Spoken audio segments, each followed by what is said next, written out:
Well, hello, welcome. Glad that you're here with us today as we continue our chronological read through of the Bible. Today we're going to continue reading through the book of Proverbs, or at least through most of the book of Proverbs. And we begin a new, I guess you'd call it an informal section of the book of Proverbs.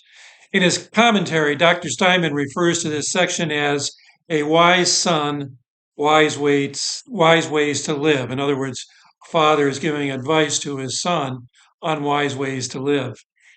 We're going to receive really a broad range of advice about living a life of righteousness. So you might be kind of inclined to think that this entire section is law.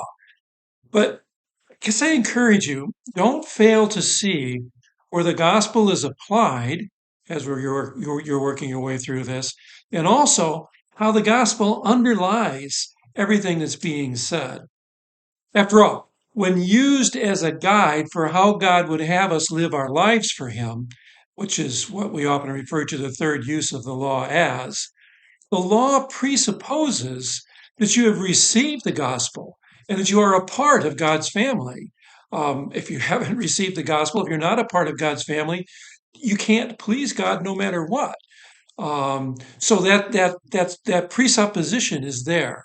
Now, whether you became a part of God's family through circumcision, you received the gospel and are part of God's family through circumcision, as in the days when this book was written, the book of Proverbs, or maybe through your baptism in our present day. That's not really the point. The point is that you've received the gospel message. You're a part of God's family. Well, for example, in chapter 14, verse 9, you'll read that today, near the middle of our reading, it expresses the promise of the forgiveness of sins to those who confess and receive God's mercy in faith. Well, that's gospel, right? The forgiveness of sins is something that we receive. And again, in chapters 13, verse 12, and in chapter 15, verse 4, you have the mention of the tree of life, the tree of life. Now, that is a strong and a clear gospel motif that runs throughout the Bible, from the Garden of Eden in Genesis all the way to the new creation in Revelation. See, the gospel is always present in the Old Testament. You might need to adjust your focus a little bit so that you can discern it in the context and terms used in the days before its promises are fulfilled by Jesus Christ. But the gospel is always there.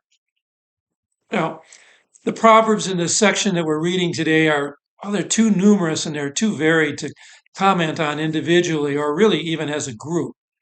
Suffice it to say that, excuse me, suffice it to say that you do well to slow down and read them thoughtfully, one verse at a time, maybe even pausing after each verse to avoid that temptation of running them into each other. And while you're reading them, read them from the point of view of one who is a child of God, who wants to live as God would have them to live. The first verse that you're going to read actually sets the stage for that attitude. It says that a wise son heeds his father's wisdom, but a mocker does not listen even to a reprimand. That statement then is followed by one verse studies of opposites, one verse encouragements to godly ways and habits, one verse observations of truths about life in this fallen world. It's just there's a mix of all these different things that are in there, but they all work their way back to listening to what it is that our Father, to what it is that God is telling us, rather than trying to go our own way. We'll stop midway through chapter 5 in our reading today. Actually, our last verse for today will be verse 19, because verse 20 begins with another saying about a wise son, and it references another informal section of advice. We'll pick that up again tomorrow. As you read today's selection, notice the overall thought that a wise person evaluates everything based on God's word. And having done that, they act prudently according to God's word. They exercise caution that doesn't then succumb to rash or impetuous urges. My prayer for you is that God would grant you so to do. as well. May God be with you and bless you. I pray that, as always, you're learning and growing through our time together and through these readings.